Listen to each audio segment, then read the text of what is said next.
right, so we should have folks wrapping it up and joining us again. Great set of videos.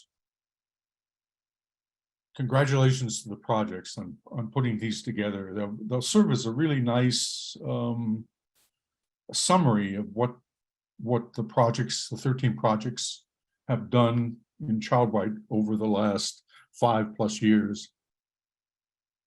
Is everybody ready to join in? And are there some questions either via the chat box or hands raised to any of the projects, but focusing maybe on theme 3?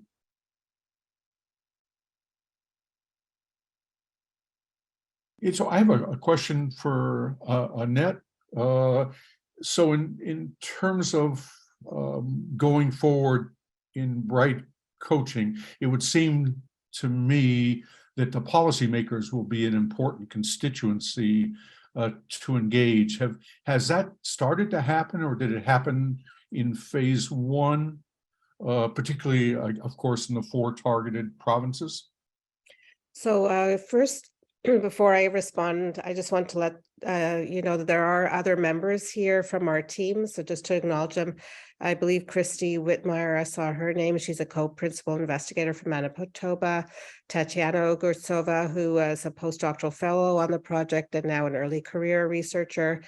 And I think we had 3 parent partners, at least for part of the time, Carrie Costello and Natalie Pace Agap, who I see is here as well. I'm not sure if there's anybody else from the team, but I just want to acknowledge my team. This is part of the implementation plan. The thing is with Canada is every province has a different healthcare system. And we really appreciated that even in running this pragmatic randomized trial across 4 very different provinces in terms of recruitment strategies being different, organization of the healthcare system being quite different. So just to be able to do this program in 4 different contexts was a very valuable learning experience for us. So taking this forward into implementation, it will be important that every province work out the strategy provincially, because what might work in one province, that it might be at the ministry level that the funding will occur or the support will occur. In another province, it may be a regional authority, or it may be kickstarted by a donor, and then an institution may take the lead in running the coaching program. So there are many possible ways that this type of program can be implemented. And we're open to different strategies by bringing the key players together to work together to come up with the strategy that will work best in overcoming any barriers. And, the health economics analysis will be an important part of this piece in informing that process. So I don't know if any other people from our team wants to add to that. Well, feel free to as we're moving forward, but let me ask Simon. He's got his hand up for a question. I think there's others. Why don't you go to them first, and if there's time, I can ask one. Okay, yeah, if there's any additional members of the Bright coaching team that'd like to chime in.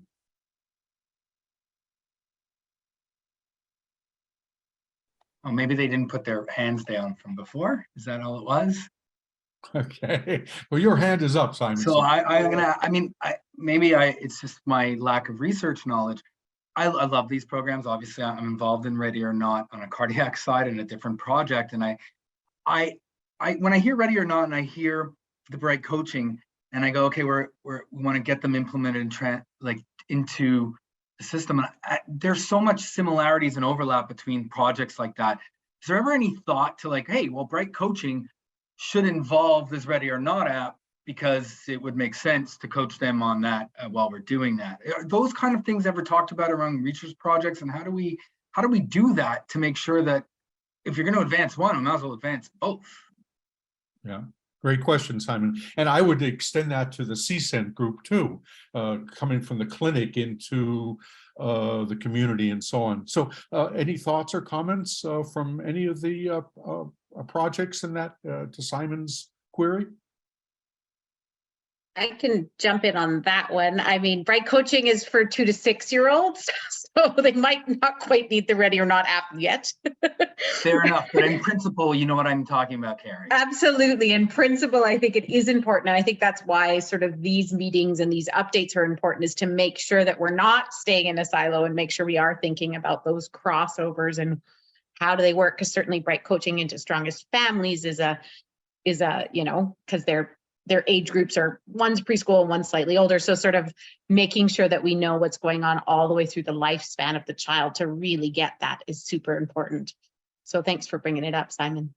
Yeah. So I just want to give a shout out to Alan Cooper and the research program, because throughout the phase 1, and I believe we're continuing this through phase 2, is the themes got together, the theme leads and coordinators got together several times a year just to hear from each other, since the themes did have some commonality. Like the theme 3 was all coaching programs at key transitions. So like you say, even though they're different ages, there are certain threads there that could be common, and there could be some lessons learned from one to the other. And those theme meetings were really actually very instrumental, I think, in learning from each other. We were all using coaching in different ways. Patient engagement was a challenge in different ways. So, you know, the content and the format was handled in different ways. So just by discussing these things several times a year and coming up with the challenges in the moment, or sharing successes, I think was very helpful in having that learning across projects. So I think that's something that will continue. Great. Yeah, Chrissy?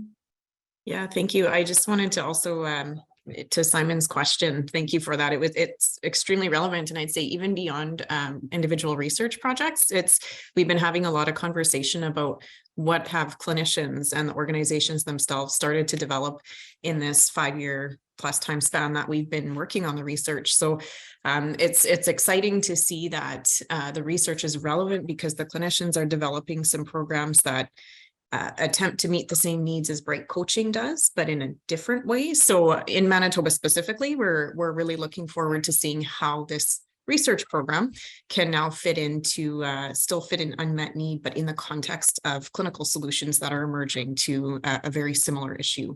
So thank you. It's a great question. Yeah, thank you, Chris. Other hands raised or notes in the chat box? There's a positive note about, no doubt we've all benefited by sharing our project's knowledge. Amen to that. I think that's one of the things. Hey, Donna, over to you.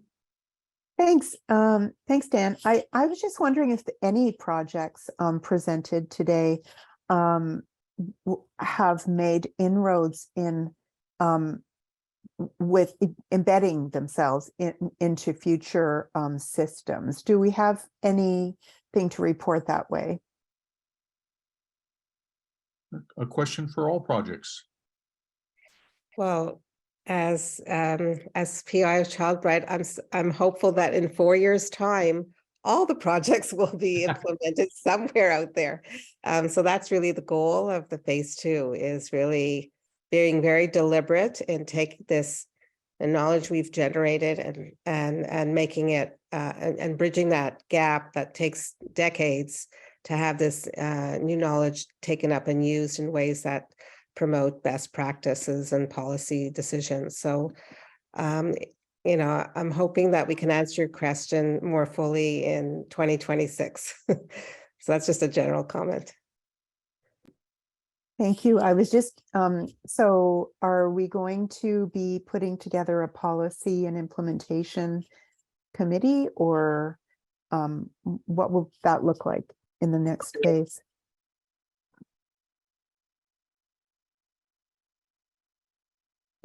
Yeah, I think that's to you, Annette. Well, I think, is Stephanie Glegg still online, because she could speak, or Keiko, to speak about the policy hub? I guess the 4 hubs in general, but the policy hub more specifically. Yeah, I think for sure it's a big part of the hubs of the knowledge mobilization program in this second phase. to articulate what are the ways or what are the potential implications for all the projects into policy, and connect with the policymakers that should be involved and make this bridges obvious, and have dialogues to see how that will be applied into practice at the wider systems level. So that's a full part of the Policy Hub implementation. And I want to say, I was going to say before that, from your other question, Donna, I think for the Jouer project as something, as an app that was already before Child Right, it was already out, right, in the world. So it's not an app that is used for research only. It's in the App Store. It's out for use. I think it's one example, and it has a lot of it, of the research done on Child Right Phase 1 has been used for through Jouer, through participation, through the physical activity report card that just came out recently. So I think those are examples that it's not perhaps the direct use of the research into systems like out there, as I said, but it is research that is already being used and applying to the real world settings. So hopefully more of that will come in Phase 2. Great. Thanks a lot, Keiko. So I think we're going to move to our network exercise, but before we do that, Patricia put out a comment in the chat box of an example from the Imagine project that has started to do just that.